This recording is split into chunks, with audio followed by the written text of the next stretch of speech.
ಓಂ ಶಾಂತಿ. ದಿನಾಂಕ 12/9/2024. ಪ್ರಾತಃ ಮುರಳಿ. ಬಾಬ್ದಾದ ಮಧುಬನ. ಮಧುರ ಮಕ್ಕಳೇ, ಬ್ರಾಹ್ಮಣರು ಜುಟ್ಟಾಗಿದ್ದಾರೆ ಹಾಗೂ ಶೂದ್ರರು ಕಾಲಾಗಿದ್ದಾರೆ. ಯಾವಾಗ ಶೂದ್ರರಿಂದ ಬ್ರಾಹ್ಮಣರಾಗುತ್ತಾರೆ ಆಗ ದೇವತೆ ಆಗಬಹುದು.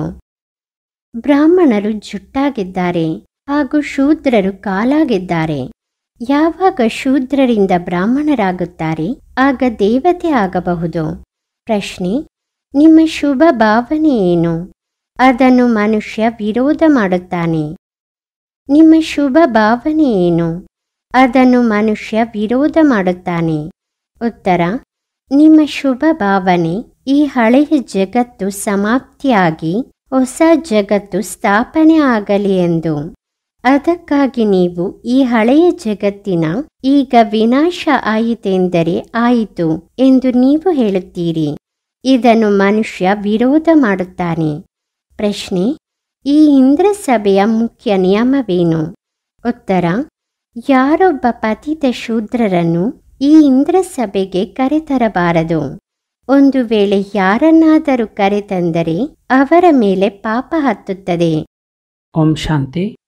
ಆತ್ಮೀಯ ಮಕ್ಕಳ ಪ್ರತಿ ಆತ್ಮೀಯ ತಂದೆ ತಿಳಿಸುತ್ತಾರೆ. ಆತ್ಮೀಯ ಮಕ್ಕಳು ತಿಳಿದಿದ್ದಾರೆ, ನಾವು ನಮಗಾಗಿ ನಮ್ಮ ದೈವಿ ರಾಜ್ಯವನ್ನು ಪುನಃ ಸ್ಥಾಪನೆ ಮಾಡುತ್ತಿದ್ದೇವೆ. ಏಕೆಂದರೆ ನೀವು ಬ್ರಹ್ಮ ಕುಮಾರ ಕುಮಾರಿಯರಾಗಿದ್ದೀರಿ. ನೀವೇ ತಿಳಿದುಕೊಂಡಿದ್ದೀರಿ.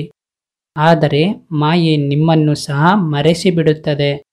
ನೀವು ದೇವತೆ ಆಗಬೇಕೆಂದು ಬಯಸುತ್ತೀರೆಂದರೆ ಮಾಯೆ ನಿಮ್ಮನ್ನು ಬ್ರಾಹ್ಮಣರಿಂದ ಶೂದ್ರ ಮಾಡಿಬಿಡುತ್ತದೆ. ಶಿವಬಾಬಾರವರನ್ನು ನೆನಪು ಮಾಡದೇ ಇರುವುದರಿಂದ ಬ್ರಾಹ್ಮಣರು ಶೂದ್ರರಾಗುತ್ತಾರೆ. ಮಕ್ಕಳಿಗೆ ಇದು ಗೊತ್ತಿದೆ, ನಾವು ನಮ್ಮ ರಾಜ್ಯವನ್ನು ಸ್ಥಾಪನೆ ಮಾಡುತ್ತಿದ್ದೇವೆ. ಯಾವಾಗ ರಾಜ್ಯ ಸ್ಥಾಪನೆ ಆಗುತ್ತದೆ ಅನಂತರ ಈ ಹಳೆಯ ಸೃಷ್ಟಿ ಇರುವುದಿಲ್ಲ. ಎಲ್ಲರನ್ನೂ ಈ ವಿಶ್ವದಿಂದ ಶಾಂತಿಧಾಮಕ್ಕೆ ಕಳಿಸಿಬಿಡುತ್ತಾರೆ. ಇದು ನಿಮ್ಮ ಭಾವನೆಯಾಗಿದೆ. ಆದರೆ ನೀವೇನು ಈ ಜಗತ್ತು ಸಮಾಪ್ತಿಯಾಗಬೇಕೆಂದು ಹೇಳುತ್ತೀರೆಂದರೆ ಖಂಡಿತ ಜನರು ವಿರೋಧ ಮಾಡುತ್ತಾರೆ ತಾನೇ. ಬ್ರಹ್ಮಕುಮಾರಿಯರು ಇದೇನು ಹೇಳುತ್ತಾರೆಂದು ಹೇಳುತ್ತಾರೆ. ವಿನಾಶ ವಿನಾಶ ಎಂದೇ ಹೇಳುತ್ತಿರುತ್ತಾರೆ. ನೀವು ತಿಳಿದಿದ್ದೀರಿ, ಈ ವಿನಾಶದಲ್ಲಿ ವಿಶೇಷವಾಗಿ ಭಾರತ ಹಾಗೂ ಇಡೀ ಜಗತ್ತಿನ ಕಲ್ಯಾಣ ಇದೆ. ಈ ವಿಚಾರವನ್ನು ಜಗತ್ತಿನವರು ತಿಳಿದುಕೊಂಡಿಲ್ಲ. ವಿನಾಶ ಆದರೆ ಎಲ್ಲರೂ ಮುಕ್ತಿಧಾಮಕ್ಕೆ ಹೊರಟು ಹೋಗುತ್ತಾರೆ. ಈಗ ನೀವು ಈಶ್ವರೀಯ ಸಂಪ್ರದಾಯದವರು ಆಗಿದ್ದೀರಿ. ಮೊದಲು ಆಸುರಿ ಸಂಪ್ರದಾಯದವರು ಆಗಿದ್ದೀರಿ. ನಿಮಗೆ ಸ್ವಯಂ ಈಶ್ವರ ಹೇಳುತ್ತಾರೆ, ನನ್ನೊಬ್ಬನನ್ನು ನೆನಪು ಮಾಡಿ ಎಂದು. ಇದನ್ನಂತೂ ತಂದೆ ತಿಳಿದಿದ್ದಾರೆ. ಸದಾ ನೆನಪಿನಲ್ಲಿ ಯಾರೂ ಇರುವುದಕ್ಕೆ ಸಾಧ್ಯವಿಲ್ಲ. ಸದಾ ನೆನಪಿನಲ್ಲಿದ್ದರೆ ವಿಕರ್ಮ ವಿನಾಶ ಆಗಬೇಕು. ನಂತರ ಅಂತೂ ಕರ್ಮಾತೀತ ಸ್ಥಿತಿ ಆಗುತ್ತದೆ. ಈಗಂತೂ ಎಲ್ಲರೂ ಪುರುಷಾರ್ಥಿಯಾಗಿದ್ದಾರೆ. ಯಾರು ಬ್ರಾಹ್ಮಣರಾಗುತ್ತಾರೆ ಅವರೇ ದೇವತೆ ಆಗುತ್ತಾರೆ. ಬ್ರಾಹ್ಮಣರ ನಂತರ ದೇವತೆಗಳಿದ್ದಾರೆ. ತಂದೆ ತಿಳಿಸಿದ್ದಾರೆ, ಬ್ರಾಹ್ಮಣರು ಜುಟ್ಟಾಗಿದ್ದಾರೆ. ಉದಾಹರಣೆಗೆ ಮಕ್ಕಳು ಪಲ್ಟಿಯ ಆಟವನ್ನಾಡುತ್ತಾರೆ. ಮೊದಲು ತಲೆಯ ನೆತ್ತಿ ಬರುತ್ತದೆ. ಬ್ರಾಹ್ಮಣರಿಗೆ ಯಾವಾಗಲೂ ಜುಟ್ಟು ಇರುತ್ತದೆ. ನೀವು ಬ್ರಾಹ್ಮಣರಾಗಿದ್ದೀರಿ. ಮೊದಲು ಶೂದ್ರರು ಅಂದರೆ ಕಾಲಿನವರಾಗಿದ್ದೀರಿ. ಈಗ ಬ್ರಾಹ್ಮಣರು ಜುಟ್ಟಾಗಿದ್ದೀರಿ. ಅನಂತರ ದೇವತೆ ಆಗುತ್ತೀರಿ. ದೇವತೆಗಳಿಗೆ ಮುಖವೆಂದು, ಕ್ಷತ್ರಿಯರಿಗೆ ಭುಜವೆಂದು, ವೈಶ್ಯರಿಗೆ ಹೊಟ್ಟೆ ಎಂದು, ಶೂದ್ರರಿಗೆ ಕಾಲೆಂದು ಹೇಳುತ್ತಾರೆ. ಶೂದ್ರ ಅಂದರೆ ಶೂದ್ರ ಬುದ್ಧಿ, ತುಚ್ಛ ಬುದ್ಧಿ. ಯಾರು ತಂದೆಯನ್ನು ತಿಳಿದಿಲ್ಲ, ಇನ್ನೂ ತಂದೆಯ ನಿಂದನೆ ಮಾಡುತ್ತಿರುತ್ತಾರೆ, ಅವರಿಗೆ ತುಚ್ಛ ಬುದ್ಧಿ ಎನ್ನುತ್ತಾರೆ. ಆದ್ದರಿಂದ ತಂದೆ ಹೇಳುತ್ತಾರೆ, ಯಾವಾಗ ಭಾರತದಲ್ಲಿ ನಿಂದನೆ ಆಗುತ್ತದೆ ಆಗ ನಾನು ಬರುತ್ತೇನೆ. ತಂದೆ ಯಾರು ಭಾರತವಾಸಿಗಳಿದ್ದಾರೆ ಅವರುಗಳ ಜೊತೆಯಲ್ಲಿಯೇ ಮಾತನಾಡುತ್ತಾರೆ. ಯದಾ ಯದಾ ಹಿ ಧರ್ಮಸ್ಯ ಗ್ಲಾನಿರ್ಭವತಿ ಭಾರತ. ತಂದೆ ಭಾರತದಲ್ಲಿ ಬರುತ್ತಾರೆ. ಬೇರೆ ಯಾವುದೇ ಸ್ಥಳದಲ್ಲಿ ಬರುವುದೇ ಇಲ್ಲ. ಭಾರತವೇ ಅವಿನಾಶಿ ಖಂಡ ಆಗಿದೆ. ತಂದೆನೂ ಅವಿನಾಶಿಯಾಗಿದ್ದಾರೆ. ಅವರು ಎಂದಿಗೂ ಜನನ ಮರಣದಲ್ಲಿ ಬರುವುದಿಲ್ಲ. ತಂದೆ ಅವಿನಾಶಿ ಆತ್ಮಗಳಿಗಷ್ಟೇ ಕುಳಿತು ತಿಳಿಸುತ್ತಾರೆ. ಈ ಶರೀರ ಅಂತೂ ವಿನಾಶಿಯಾಗಿದೆ. ಈಗ ನೀವು ಶರೀರದ ಬಾಣವನ್ನು ಬಿಟ್ಟು ತನ್ನನ್ನು ಆತ್ಮನೆಂದು ತಿಳಿಯಲು ತೊಡಗಿದ್ದೀರಿ. ತಂದೆ ತಿಳಿಸಿಕೊಟ್ಟಿದ್ದರು, ಹೋಲಿಯ ಸಮಯದಲ್ಲಿ ಬೆರಣಿಯನ್ನು ದಾರದಲ್ಲಿ ಹಾಕಿ ಬೆರಣಿಯನ್ನು ಸುಟ್ಟರೆ ಬೆರಣಿ ಪೂರ್ಣ ಸುಟ್ಟು ಹೋಗುತ್ತದೆ, ದಾರ ಸುಡುವುದಿಲ್ಲ. ಆತ್ಮ ಎಂದಿಗೂ ವಿನಾಶ ಆಗುವುದಿಲ್ಲ. ಇದರದ್ದೇ ಉದಾಹರಣೆಯಾಗಿದೆ. ಆತ್ಮ ಅವಿನಾಶಿ ಆಗಿದೆ ಎಂಬುದು ಯಾರೊಬ್ಬ ಮನುಷ್ಯ ಮಾತ್ರರಿಗೆ ಗೊತ್ತಿಲ್ಲ. ಅವರಂತೂ ಆತ್ಮ ನಿರ್ಲೇಪ ಎಂದು ಹೇಳಿಬಿಡುತ್ತಾರೆ. ತಂದೆ ಹೇಳುತ್ತಾರೆ, ಆತ್ಮವೇ ಈ ಶರೀರದ ಮೂಲಕ ಒಳ್ಳೆಯ ಅಥವಾ ಕೆಟ್ಟ ಕರ್ಮವನ್ನು ಮಾಡುತ್ತದೆ. ಒಂದು ಶರೀರವನ್ನು ಬಿಟ್ಟ ನಂತರ ಮತ್ತೊಂದನ್ನು ತೆಗೆದುಕೊಳ್ಳುತ್ತದೆ ಹಾಗೂ ಕರ್ಮ ಭೋಗವನ್ನು ಭೋಗಿಸುತ್ತದೆ. ಅಂದ ಮೇಲೆ ಆ ಲೆಕ್ಕಾಚಾರವನ್ನು ತೆಗೆದುಕೊಂಡು ಹೋಯಿತಲ್ಲವೇ? ಆದ್ದರಿಂದ ಆಸುರಿ ಜಗತ್ತಿನಲ್ಲಿ ಮನುಷ್ಯರು ಅಪಾರ ದುಃಖವನ್ನು ಭೋಗಿಸುತ್ತಾರೆ. ಆಯಸ್ಸು ಸಹ ಕಡಿಮೆ ಇರುತ್ತದೆ. ಆದರೆ ಮನುಷ್ಯ ಈ ದುಃಖಗಳನ್ನು ಸಹ ಸುಖ ಎಂದು ತಿಳಿದು ಕುಳಿತಿದ್ದಾನೆ. ನೀವು ಮಕ್ಕಳು ನಿರ್ವಿಕಾರಿಯಾಗಿ ಎಂದು ಎಷ್ಟೊಂದು ಹೇಳುತ್ತೀರಿ. ಆದರೂ ಸಹ ವಿಷದ ಹೊರತಾಗಿ ನಾವು ಇರುವುದಕ್ಕೆ ಸಾಧ್ಯವಿಲ್ಲ ಎಂದು ಹೇಳುತ್ತಾರೆ. ಏಕೆಂದರೆ ಶೂದ್ರ ಸಂಪ್ರದಾಯದವರಾಗಿದ್ದಾರಲ್ಲವೇ? ಶೂದ್ರ ಬುದ್ಧಿಯಾಗಿದ್ದಾರೆ. ನೀವು ಬ್ರಾಹ್ಮಣರು ಜುಟ್ಟಾಗಿದ್ದೀರಿ. ಜುಟ್ಟಂತೂ ಎಲ್ಲದಕ್ಕಿಂತ ಶ್ರೇಷ್ಠವಾಗಿದೆ. ದೇವತೆಗಳಿಗಿಂತಲೂ ಶ್ರೇಷ್ಠವಾಗಿದೆ. ನೀವು ಈ ಸಮಯದಲ್ಲಿ ದೇವತೆಗಳಿಗಿಂತಲೂ ಶ್ರೇಷ್ಠವಾಗಿದ್ದೀರಿ. ಏಕೆಂದರೆ ತಂದೆಯ ಜೊತೆಯಲ್ಲಿದ್ದೀರಿ. ತಂದೆ ಈ ಸಮಯ ನಿಮಗೆ ಓದಿಸುತ್ತಾರೆ. ತಂದೆ ವಿಧೇಯ ಸೇವಕನಾದರಲ್ಲವೇ? ತಂದೆ ಮಕ್ಕಳ ವಿಧೇಯ ಸೇವಕನಾಗಿ ಇರುತ್ತಾರಲ್ಲವೇ? ಮಕ್ಕಳಿಗೆ ಜನ್ಮ ಕೊಟ್ಟು ಸಂಪಾಲನೆ ಮಾಡಿ ವಿದ್ಯಾಭ್ಯಾಸ ಮಾಡಿಸಿದ ನಂತರ ದೊಡ್ಡವರನ್ನಾಗಿ ಮಾಡಿ ಯಾವಾಗ ವೃದ್ಧರಾಗುತ್ತಾರೆ ಆಗ ಪೂರ್ಣ ಆಸ್ತಿಯನ್ನು ಮಕ್ಕಳಿಗೆ ಕೊಟ್ಟು ಸ್ವಯಂ ಗುರುವಿನ ಆಶ್ರಯ ತೆಗೆದುಕೊಳ್ಳುತ್ತಾರೆ. ವಾನಪ್ರಸ್ಥಿಯಾಗುತ್ತಾರೆ. ಮುಕ್ತಿಧಾಮಕ್ಕೆ ಹೋಗಲು ಗುರು ಮಾಡಿಕೊಳ್ಳುತ್ತಾರೆ. ಆದರೆ ಅವರು ಮುಕ್ತಿಧಾಮಕ್ಕಂತೂ ಹೋಗಲು ಸಾಧ್ಯವಿಲ್ಲ. ಅಂದ ಮೇಲೆ ಮಾತಾಪಿತಾ ಮಕ್ಕಳ ಸಂಪಾಲನೆ ಮಾಡುತ್ತಾರೆ. ತಾಯಿ ಅನಾರೋಗ್ಯವಾಗಿದ್ದಾರೆಂದು ತಿಳಿಯಿರಿ. ಮಕ್ಕಳು ಟಾಯ್ಲೆಟ್ ಮಾಡಿಕೊಂಡರೆ ತಂದೆ ಎತ್ತಾಕಬೇಕಾಗುತ್ತದಲ್ಲವೇ? ಅಂದ ಮೇಲೆ ಮಾತಾಪಿತಾ ಮಕ್ಕಳ ಸೇವಕರಲ್ಲವೇ? ಇಡೀ ಆಸ್ತಿಯನ್ನು ಮಕ್ಕಳಿಗೆ ಕೊಟ್ಟು ಬಿಡುತ್ತಾರೆ. ವಿಶ್ವಪಿತ ತಂದೆ ಸಹ ಹೇಳುತ್ತಾರೆ, ನಾನು ಯಾವಾಗ ಬರುತ್ತೇನೆ ಆಗ ಯಾವುದೇ ಚಿಕ್ಕ ಮಗುವಿನ ಬಳಿಯಂತೂ ಬರುವುದಿಲ್ಲ. ವಿಶ್ವಪಿತ ತಂದೆ ಹೇಳುತ್ತಾರೆ, ನಾನೇನು ಚಿಕ್ಕ ಮಕ್ಕಳ ಬಳಿ ಬರುವುದಿಲ್ಲ. ನೀವಂತೂ ದೊಡ್ಡವರಲ್ಲವೇ? ನಿಮಗೆ ಕುಳಿತು ಶಿಕ್ಷಣ ಕೊಡುತ್ತೇನೆ. ನೀವು ಶಿವಬಾಬನ ಮಕ್ಕಳಾಗುತ್ತೀರೆಂದರೆ ಬೀಕೆ ಎಂದು ಕರೆಸಿಕೊಳ್ಳುತ್ತೀರಿ. ಅದಕ್ಕೂ ಮೊದಲು ಶೂದ್ರ ಕುಮಾರ ಕುಮಾರಿಯರಾಗಿದ್ದಿರಿ. ವೇಶ್ಯಾಲಯದಲ್ಲಿ ಇದ್ದಿರಿ. ಈಗ ನೀವು ವೇಶ್ಯಾಲಯದಲ್ಲಿ ಇರುವವರಲ್ಲ. ಇಲ್ಲಿ ಯಾವುದೇ ವಿಕಾರಿ ಇರುವುದಕ್ಕೆ ಸಾಧ್ಯವಿಲ್ಲ. ಆಜ್ಞೆ ಇಲ್ಲ. ನೀವು ಬೀಕೆ ಆಗಿದ್ದೀರಿ. ಈ ಸ್ಥಾನ ಬೀಕೆಗಳು ಇರುವುದಕ್ಕಾಗಿಯೇ ಇದೆ. ಕೆಲವರು ಬಹಳ ಮೂರ್ಖ ಮಕ್ಕಳಿದ್ದಾರೆ. ಅವರು ಇದನ್ನು ಸಹ ತಿಳಿಯುವುದಿಲ್ಲ. ಪತಿತ ವಿಕಾರದಲ್ಲಿ ಹೋಗುವವರಿಗೆ ಶೂದ್ರರು ಎನ್ನುತ್ತಾರೆ ಎಂದು.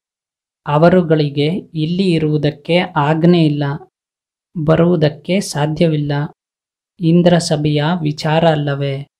ಇಂದ್ರ ಸಭೆಯಂತೂ ಇದಾಗಿದೆ. ಇಲ್ಲಿ ಜ್ಞಾನದ ಮಳೆ ಸುರಿಯುತ್ತದೆ. ಯಾರೋ ಬೀಕೆ ಅಪವಿತ್ರರನ್ನು ಬಚ್ಚಿಟ್ಟುಕೊಂಡು ಸಭೆಯಲ್ಲಿ ಕೂರಿಸಿದರು. ಆಗ ಇಬ್ಬರಿಗೂ ಕಲ್ಲಾಗಿ ಬಿಡು ಎಂಬ ಶಾಪ ಸಿಕ್ಕಿತು. ಇದು ಸತ್ಯ ಇಂದ್ರಪ್ರಸ್ಥ ಅಲ್ಲವೇ? ಇದೇನು ಶೂದ್ರ ಕುಮಾರ ಕುಮಾರಿಯರ ಸಂಘ ಅಲ್ಲ. ದೇವತೆಗಳು ಪವಿತ್ರವಾಗಿರುತ್ತಾರೆ, ಶೂದ್ರರು ಪತಿತರಾಗಿರುತ್ತಾರೆ. ತಂದೆ ಬಂದು ಪತಿತರನ್ನು ಪಾವನ ದೇವತೆ ಮಾಡುತ್ತಾರೆ. ಈಗ ನೀವು ಪತಿತರಿಂದ ಪಾವನ ಆಗುತ್ತಿದ್ದೀರಿ. ಅಂದ ಮೇಲೆ ಇದು ಇಂದ್ರ ಸಭೆ ಆಯಿತು. ಒಂದು ವೇಳೆ ಕೇಳದೆ ಯಾರಾದರೂ ವಿಕಾರಿಯನ್ನು ಕರೆತಂದರೆ ಬಹಳ ಶಿಕ್ಷೆ ಸಿಗುತ್ತದೆ. ಕಲ್ಲು ಬುದ್ಧಿ ಆಗುತ್ತಾರೆ. ಇಲ್ಲಿ ಚಿನ್ನದ ಬುದ್ಧಿ ಆಗುತ್ತಿದ್ದೀರಿ. ಅಂದ ಮೇಲೆ ಅವರುಗಳನ್ನು ಯಾರು ಕರೆತರುತ್ತಾರೆ ಅವರಿಗೂ ಸಹ ಶಾಪ ಸಿಗುತ್ತದೆ. ನೀವು ವಿಕಾರಿಗಳನ್ನು ಬಚ್ಚಿಟ್ಟುಕೊಂಡು ಏಕೆ ಕರೆತಂದಿರಿ ಎಂದು. ಇಂದ್ರ ಅಂದರೆ ತಂದೆಯಿಂದಲೂ ಕೇಳುವುದಿಲ್ಲ. ಅಂದ ಮೇಲೆ ಎಷ್ಟೊಂದು ಶಿಕ್ಷೆ ಸಿಗುತ್ತದೆ. ಇದು ಗುಪ್ತ ವಿಚಾರಗಳಾಗಿದೆ. ಈಗ ನೀವು ದೇವತೆ ಆಗುತ್ತಿದ್ದೀರಿ. ಬಹಳ ಕಠಿಣ ನಿಯಮ ಇದೆ. ಸ್ಥಿತಿಯೇ ಬಿದ್ದು ಹೋಗುತ್ತದೆ. ಒಂದೇ ಬಾರಿ ಕಲ್ಲು ಬುದ್ಧಿ ಆಗುತ್ತಾರೆ. ಇರುವುದೇ ಕಲ್ಲು ಬುದ್ಧಿ. ಚಿನ್ನದ ಬುದ್ಧಿ ಆಗುವ ಪುರುಷಾರ್ಥವೇ ಮಾಡುವುದಿಲ್ಲ. ಇದು ಗುಪ್ತ ವಿಚಾರಗಳಾಗಿದೆ. ಇದನ್ನು ನೀವು ಮಕ್ಕಳೇ ತಿಳಿಯಲು ಸಾಧ್ಯವಿದೆ. ಇಲ್ಲಿ ಬೀಕೆ ಇರುತ್ತಾರೆ. ಅವರನ್ನು ದೇವತೆ ಅಂದರೆ ಕಲ್ಲು ಬುದ್ಧಿಯಿಂದ ಚಿನ್ನದ ಬುದ್ಧಿಯನ್ನಾಗಿ ತಂದೆ ಮಾಡುತ್ತಿದ್ದಾರೆ. ತಂದೆ ಸಿಹಿ ಸಿಹಿಯಾದ ಮಕ್ಕಳಿಗೆ ತಿಳಿಸುತ್ತಾರೆ, ಯಾರೊಬ್ಬರು ನಿಯಮವನ್ನು ಮುರಿಯಬಾರದು. ಇಲ್ಲದೆ ಹೋದರೆ ಅವರಿಗೆ 5 ಭೂತಗಳು ಹಿಡಿದುಕೊಳ್ಳುತ್ತದೆ. ಕಾಮ, ಕ್ರೋಧ, ಲೋಭ, ಮೋಹ, ಅಹಂಕಾರ. ಇದು ಅರ್ಧ ಕಲ್ಪದ 5 ಭೂತ ಆಗಿದೆ. ನೀವು ಇಲ್ಲಿ ಭೂತಗಳನ್ನು ಓಡಿಸಲು ಬಂದಿದ್ದೀರಿ. ಆತ್ಮ ಯಾವುದು ಶುದ್ಧ ಪವಿತ್ರವಾಗಿತ್ತು ಅದು ಅಪವಿತ್ರ, ಅಶುದ್ಧ, ದುಃಖಿ, ರೋಗಿಯಾಗಿದೆ. ಈ ಜಗತ್ತಿನಲ್ಲಿ ಅಪಾರ ದುಃಖ ಇದೆ. ತಂದೆ ಬಂದು ಜ್ಞಾನದ ಮಳೆ ಸುರಿಸುತ್ತಾರೆ. ನೀವು ಮಕ್ಕಳ ಮೂಲಕವೇ ಮಾಡುತ್ತಾರೆ. ನಿಮಗಾಗಿಯೇ ಸ್ವರ್ಗವನ್ನು ರಚಿಸುತ್ತಾರೆ. ನೀವೇ ಯೋಗ ಬಲದಿಂದ ದೇವತೆ ಆಗುತ್ತೀರಿ. ತಂದೆ ಸ್ವಯಂ ಆಗುವುದಿಲ್ಲ. ತಂದೆ ಅಂತೂ ಸೇವಕ ಆಗಿದ್ದಾರೆ. ಶಿಕ್ಷಕರು ಸಹ ವಿದ್ಯಾರ್ಥಿಗಳ ಸೇವಕರಾಗಿರುತ್ತಾರೆ. ಸೇವೆ ಮಾಡಿ ಓದಿಸುತ್ತಾರೆ. ಶಿಕ್ಷಕ ಹೇಳುತ್ತಾರೆ, ನಾನು ನಿಮ್ಮ ಅತಿ ವಿಧೇಯ ಸೇವಕನಾಗಿದ್ದೇನೆ. ಕೆಲವರನ್ನು ಬ್ಯಾರಿಸ್ಟರ್, ಇಂಜಿನಿಯರ್ ಇತ್ಯಾದಿಯರನ್ನಾಗಿ ಮಾಡುತ್ತಾರೆಂದರೆ ಸೇವಕರಾದರಲ್ಲವೇ? ಅದೇ ರೀತಿಯೇ ಗುರುಜನರು ಸಹ ದಾರಿಯನ್ನು ತಿಳಿಸುತ್ತಾರೆ. ಸೇವಕರಾಗಿ ಮುಕ್ತಿಧಾಮಕ್ಕೆ ಕರೆದೊಯ್ಯುವ ಸೇವೆ ಮಾಡುತ್ತಾರೆ. ಆದರೆ ಇತ್ತೀಚೆಗಂತೂ ಗುರು ಯಾರನ್ನು ಕರೆದೊಯ್ಯಲು ಸಾಧ್ಯವಿಲ್ಲ. ಏಕೆಂದರೆ ಅವರು ಸಹ ಪತಿತರಾಗಿದ್ದಾರೆ. ಒಬ್ಬರೇ ಸದ್ಗುರು ಸದಾ ಪವಿತ್ರವಾಗಿದ್ದಾರೆ. ಉಳಿದ ಗುರುಜನರೆಲ್ಲರೂ ಪತಿತರಾಗಿದ್ದಾರೆ. ಈ ಜಗತ್ತೇ ಪೂರ್ಣ ಪತಿತ ಆಗಿದೆ. ಸತ್ಯುಗಕ್ಕೆ ಪಾವನ ಜಗತ್ತು, ಕಲಿಯುಗಕ್ಕೆ ಪತಿತ ಜಗತ್ತು ಎನ್ನುತ್ತಾರೆ. ಸತ್ಯುಗವನ್ನೇ ಪೂರ್ಣ ಸ್ವರ್ಗ ಎನ್ನುತ್ತಾರೆ. ತ್ರೇತಾದಲ್ಲಿ 2 ಕಲೆ ಕಡಿಮೆ ಆಗುತ್ತದೆ. ಈ ವಿಚಾರಗಳನ್ನು ನೀವು ಮಕ್ಕಳೇ ತಿಳಿದುಕೊಂಡು ಹಾಗೂ ಧಾರಣೆ ಮಾಡಿಕೊಳ್ಳುತ್ತೀರಿ. ಜಗತ್ತಿನ ಮನುಷ್ಯರಂತೂ ಏನನ್ನೂ ತಿಳಿದಿಲ್ಲ. ಇಡೀ ಜಗತ್ತು ಸ್ವರ್ಗಕ್ಕೆ ಹೋಗುತ್ತದೆ ಎಂದೂ ಅಲ್ಲ. ಯಾರು ಕಲ್ಪದ ಮೊದಲು ಇದ್ದರೋ ಅದೇ ಭಾರತವಾಸಿಗಳು ಪುನಃ ಬರುತ್ತಾರೆ ಹಾಗೂ ಸತ್ಯುಗ ತ್ರೇತಾದಲ್ಲಿ ದೇವತೆ ಆಗುತ್ತಾರೆ. ಅವರೇ ಪುನಃ ದ್ವಾಪರದಿಂದ ತನ್ನನ್ನು ಹಿಂದೂ ಎಂದು ಹೇಳಿಕೊಳ್ಳುತ್ತಾರೆ. ಹಾಗಂತೂ ಹಿಂದೂ ಧರ್ಮದಲ್ಲಿ ಇದುವರೆಗೂ ಯಾವ ಆತ್ಮಗಳು ಮೇಲಿನಿಂದ ಬರುತ್ತಾರೆ ಅವರು ಸಹ ತನ್ನನ್ನು ಹಿಂದೂ ಎಂದು ಹೇಳಿಕೊಳ್ಳುತ್ತಾರೆ. ಆದರೆ ಅವರಂತೂ ದೇವತೆಯೂ ಆಗುವುದಿಲ್ಲ, ಸ್ವರ್ಗದಲ್ಲಿಯೂ ಬರುವುದಕ್ಕೆ ಸಾಧ್ಯವಿಲ್ಲ.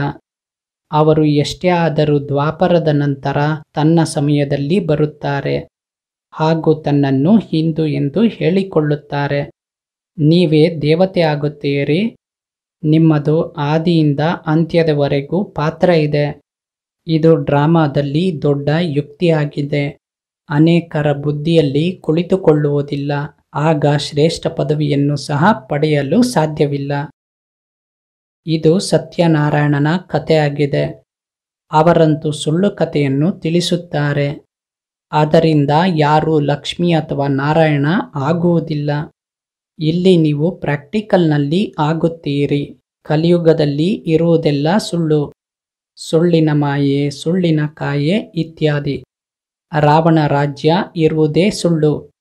ಸತ್ಯಖಂಡವನ್ನು ತಂದೆ ಮಾಡುತ್ತಾರೆ. ಇದನ್ನು ಸಹ ನೀವು ಬ್ರಾಹ್ಮಣ ಮಕ್ಕಳು ತಿಳಿದುಕೊಂಡಿದ್ದೀರಿ. ಅದುವೇ ಕ್ರಮಾನುಬದ್ಧ ಪುರುಷಾರ್ಥಕ್ಕನುಸಾರವಾಗಿ. ಏಕೆಂದರೆ ವಿದ್ಯೆ ಆಗಿದೆ. ಯಾರಾದರೂ ಬಹಳ ಕಡಿಮೆ ಓದುತ್ತಾರೆಂದರೆ ಅನುತ್ತೀರ್ಣರಾಗುತ್ತಾರೆ. ಇಲ್ಲಂತೂ ಒಂದೇ ಬಾರಿ ವಿದ್ಯಾಭ್ಯಾಸ ನಡೆಯುತ್ತದೆ. ಆದರೂ ಸಹ ಓದುವುದು ಕಷ್ಟ ಆಗುತ್ತದೆ. ಶುರುವಿನಲ್ಲಿ ಯಾರು ಓದಿ ಶರೀರವನ್ನು ಬಿಟ್ಟು ಹೋದರು, ಅವರು ಸಂಸ್ಕಾರ ತೆಗೆದುಕೊಂಡು ಹೋದರು. ಪುನಃ ಬಂದು ಓದುತ್ತಾರೆ. ನಾಮರೂಪ ಅಂತೂ ಬದಲಾಗುತ್ತದೆ. ಆತ್ಮಕ್ಕಷ್ಟೇ ಪೂರ್ಣ 84ರ ಪಾತ್ರ ಸಿಕ್ಕಿದೆ.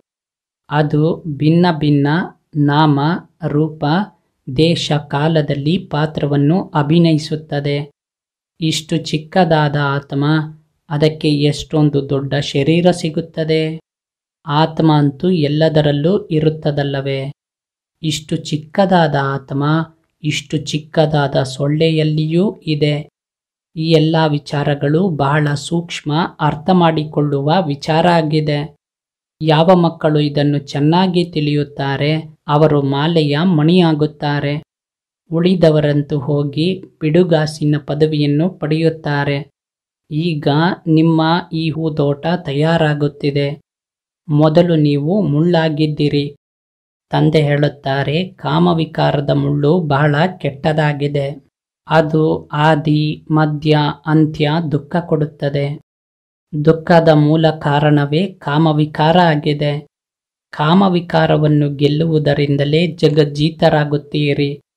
ಇದರಲ್ಲಿಯೇ ಅನೇಕರಿಗೆ ಕಷ್ಟದ ಅನುಭೂತಿಯಾಗುತ್ತದೆ. ಬಹಳ ಶ್ರಮದಿಂದ ಪವಿತ್ರರಾಗುತ್ತಾರೆ. ಯಾರು ಕಲ್ಪದ ಮೊದಲು ಆಗಿದ್ದರೂ ಅವರೇ ಆಗುತ್ತಾರೆ. ಯಾರು ಪುರುಷಾರ್ಥ ಮಾಡಿ ಶ್ರೇಷ್ಠಾತಿ ಶ್ರೇಷ್ಠ ದೇವತೆ ಆಗುತ್ತಾರೆಂದು ತಿಳಿದುಕೊಳ್ಳಬಹುದು. ನರನಿಂದ ನಾರಾಯಣ, ನಾರಿಯಿಂದ ಲಕ್ಷ್ಮಿ ಆಗುತ್ತಾರಲ್ಲವೇ.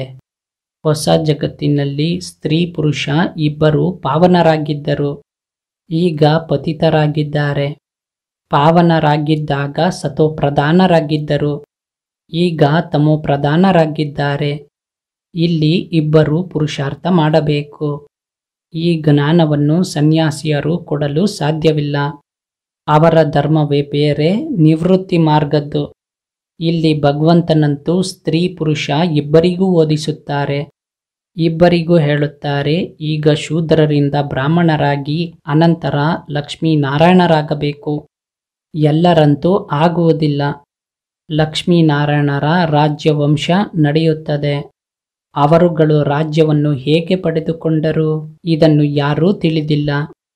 ಸತ್ಯುಗದಲ್ಲಿ ಇವರ ರಾಜ್ಯ ಇತ್ತು, ಇದನ್ನು ಸಹ ತಿಳಿಯುತ್ತಾರೆ. ಆದರೆ ಸತ್ಯುಗಕ್ಕೆ ನಂತರ ಲಕ್ಷಾಂತರ ವರ್ಷವನ್ನು ಕೊಟ್ಟು ಬಿಟ್ಟಿದ್ದಾರೆ. ಅಂದ ಮೇಲೆ ಇದು ಅಜ್ಞಾನತೆ ಆಯಿತಲ್ಲವೇ. ತಂದೆ ಹೇಳುತ್ತಾರೆ, ಇದು ಮುಳ್ಳುಗಳ ಕಾಡಾಗಿದೆ, ಅದು ಹೂಗಳ ಹೂದೋಟ ಆಗಿದೆ. ಇಲ್ಲಿಗೆ ಬರುವುದಕ್ಕೂ ಮೊದಲು ನೀವು ಅಸುರರಾಗಿದ್ದೀರಿ. ಈಗ ನೀವು ಅಸುರರಿಂದ ದೇವತೆ ಆಗುತ್ತಿದ್ದೀರಿ. ಯಾರು ಮಾಡುತ್ತಾರೆ? ವಿಶ್ವಪಿತ ತಂದೆ. ದೇವತೆಗಳ ರಾಜ್ಯವಿದ್ದಾಗ ಬೇರೆ ಯಾರೂ ಇರಲಿಲ್ಲ. ಇದನ್ನು ಸಹ ನೀವು ತಿಳಿದಿದ್ದೀರಿ. ಯಾರು ತಿಳಿಯಲು ಸಾಧ್ಯವಿಲ್ಲ ಅವರಿಗಷ್ಟೇ ಪತಿತರು ಎಂದು ಕರೆಯಲಾಗುತ್ತದೆ. ಇದು ಬ್ರಹ್ಮಕುಮಾರ ಕುಮಾರಿಯರ ಸಭೆಯಾಗಿದೆ. ಒಂದು ವೇಳೆ ಯಾರಾದರೂ ವಿಕಾರಿಯ ಕೆಲಸವನ್ನು ಮಾಡುತ್ತಾರೆಂದರೆ ತನಗೆ ಶಾಪ ಕೊಟ್ಟುಕೊಳ್ಳುತ್ತಾರೆ. ಕಲ್ಲು ಬುದ್ಧಿ ಆಗುತ್ತಾರೆ.